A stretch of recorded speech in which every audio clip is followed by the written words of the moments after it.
If somebody were to say that I want to be successful, I want to be a CEO, I want to be wealthy, I want to be famous, we look on that and say, oh yeah, that's understandable. Yeah, go for it. Right? Yeah. And as if those are not selfish. If anything, they're even more selfish, right? I have this paper titled "Is Happiness Shared Doubled and Sadness Shared Halved?" This is a quote, right? Happiness shared is doubled and sadness shared is halved. Is it really true? I would seek out these books on philosophy on the topic of happiness, and listen to cassettes of philosophers like Jiddu Krishnamurti, or even kind of god men like Osho, Rajneesh, and read up their book, because it just like, at some level, I knew that this is what I ultimately wanted. Everything that I was doing was so that I could get a little bit close to experiencing on a sustained basis a state of emotional positivity, accompanied by a sense of mental clarity and focus, and also feeling good. Yeah. Life has a way of working it out.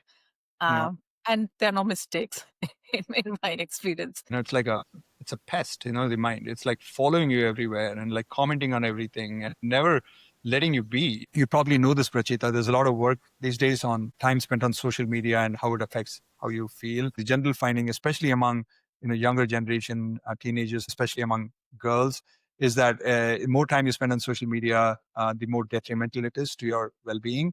I think befriending uncertainty is very, very important, because the truth is that it's very difficult to predict what's going to happen, right? We are not in control. If you were to ask people, is happiness important to you? I think that people would say, yeah, it's very important. In fact, maybe even the most important thing, right? But it's a relatively kind of abstract motivation. It's not tangible, and something that you can kind of grab with your hands, or see evidence for in some kind of quantifiable way. And there are other goals that are also important to us, that have the property of being quantifiable and more tangible. They came as a clean slate into the world, and that clean slate has been filled by what other people think should be there on that slate. And so if you have not taken the time to kind of step back and ask yourself, is it really serving me well or not, then you really don't have too much hope of changing what's written on that slate, right?